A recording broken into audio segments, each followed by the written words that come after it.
we focus the election on the past or on other side issues, then I think the Democrats are going to beat us again. Welcome back to State of the Union. That was Florida Governor Ron DeSantis in Iowa yesterday, making his pitch to 2024 Republican primary voters. My panel joins me now. Nice to see everybody.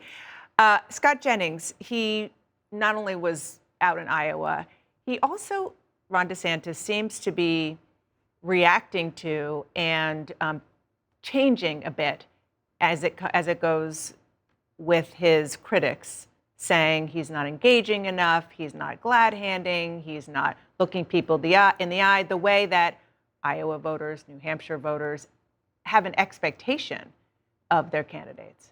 Yeah, and he did a great job with that yesterday in Iowa. Rolled out a bunch of endorsements, had a good day. Donald Trump canceled his event. Some people say it was because of the weather. Other people say it was because he wasn't able to draw a big crowd. I don't know what the truth is, but there's some evidence for that theory. I thought DeSantis had a nice run. By the way, he's not even a candidate yet. But to me, the most important thing he did was make an argument about what is the purpose of a political party. The purpose of a party is to beat the Democrats, the Republican Party in this case.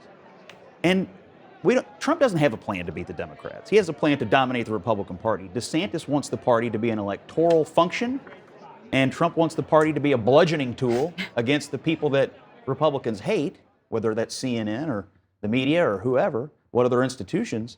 DeSantis wants it to win elections, and I thought that was the best message he could have had yesterday. Alyssa? I think Trump world would have had you believe that the town hall this past week was a huge victory and a win for them. But I think the reality is a lot of Republican observers were watching and saying that man didn't win a single additional vote. And I think it emboldened challengers like Ron DeSantis, who of course isn't announced yet, to go out and make a different case. Remind them you don't want the drama, you don't want the noise, you don't want your blood pressure going up.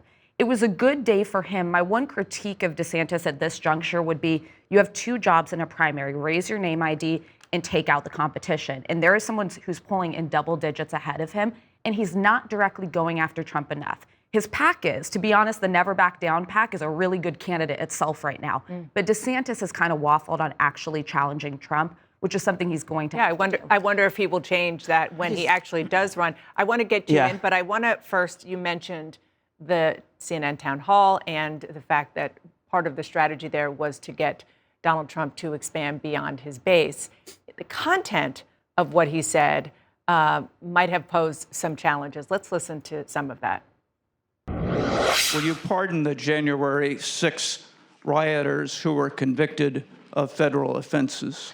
I am inclined to pardon many of them. Getting rid of Roe v. Wade was an incredible thing, and I was very honored to do it. Do you want Ukraine to win this war? I don't think in terms of winning and losing. I think in terms of getting it settled so we stop killing all these people.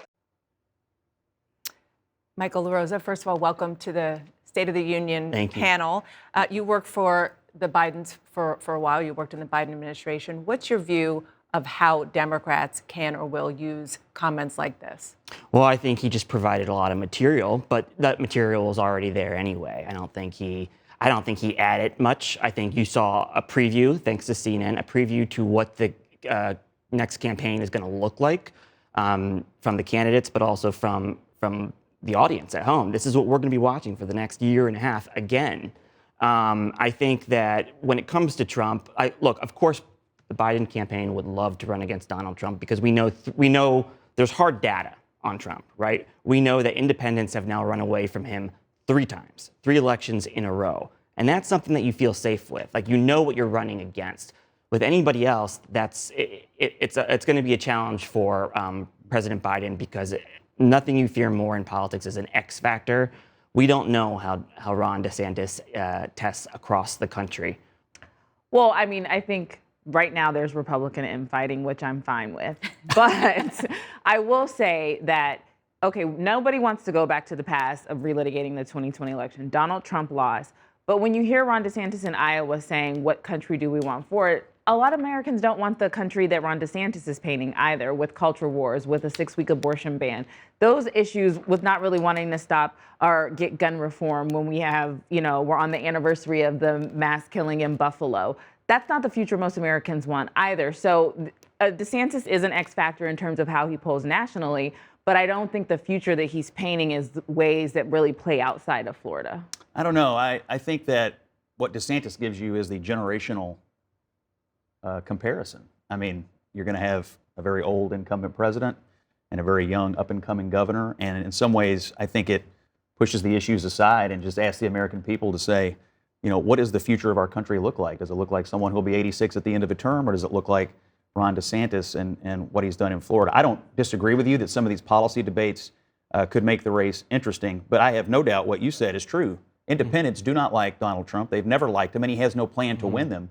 But I could see them warming up to a younger Republican candidate who brings far less drama than him. I do think, though, this is when, like, the coalition, you look at, when you're thinking about who can win a race, you're like, what coalitions can we build? I think that maybe independents split between Biden and DeSantis. But young voters really don't like Ron DeSantis. He has come after them. I remember, like, him standing behind him. Young voters overwhelmingly, despite Joe Biden's age, showed up in record numbers and continue to poll really well with him. So it will be interesting to see how it all plays out. But to Michael's point about the X factor with DeSantis, I could see him actually having the great general election pivot that we always were like, this is coming with Donald Trump, and of course never does. I knew him in the House. He was pretty much a mainstream Republican, strong on national defense, somebody who he will walk back that position on Ukraine time and time over, I think. So I could see him being somebody who realizes, listen, this may be my approach on some of these more culture war issues, but it's not a winning strategy. Let's talk about what the president said yesterday, because he's starting to put the arguments that he's making for his reelection into sharper focus. He talked about sinister forces in America. Let's listen. There are those who demonize and pit people against one another. And there are those who do anything and everything, no matter how desperate or immoral, to hold on to power. But I know this: the oldest, most sinister forces may believe they'll determine America's future, but they are wrong. Yeah, I think he was referring to the sinister forces out there that are embracing right nationalism, or the sinister forces out there that are rooting for Russia and Putin, or that are xenophobic and, trying to take the rights away from women to do what they can with their bodies.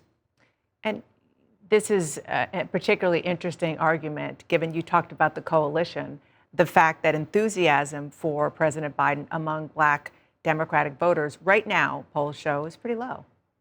Yeah, and I think what he did was go to them to have a conversation with them. The best thing you can do as a politician, which Ron DeSantis is getting criticized, is that he's not talking to human beings. Well, Joe Biden says, I'm going to go to a historically Black college and lay out why for this new generation of people who are voting and their parents who go back to all over places around the country, and saying, this is why I am running for office. This is the real threat. I see you. I understand that you have your lived experience feels directly as a Black person living in this country what white nationalism does in the country. And I think that it was a strong point. I also think, depending on who the opponent for Joe Biden is, those enthusiasm numbers will continue to tick up. But he has work to do, and I think it's good that he went to the base. I think hearing Joe Biden complaining about pitting people against one another is one of the funniest jokes I heard this week, because he has consistently tried to pit Americans against each other.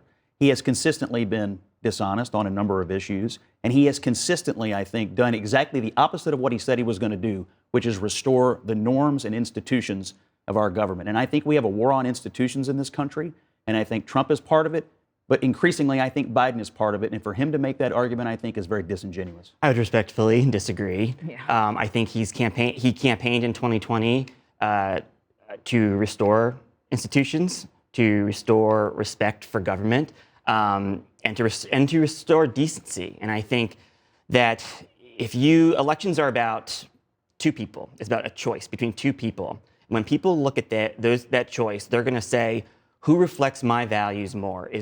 Do I identify myself with a man like Joe Biden, or do I identify with a man like Donald Trump? It goes back to George W. Bush, when all those people, 6% unemployment in Ohio in 2004, there was no way you were going to vote for George W. Bush. But people vote for people they identify with, and he's a man of integrity, and that's what people respect about Joe Biden.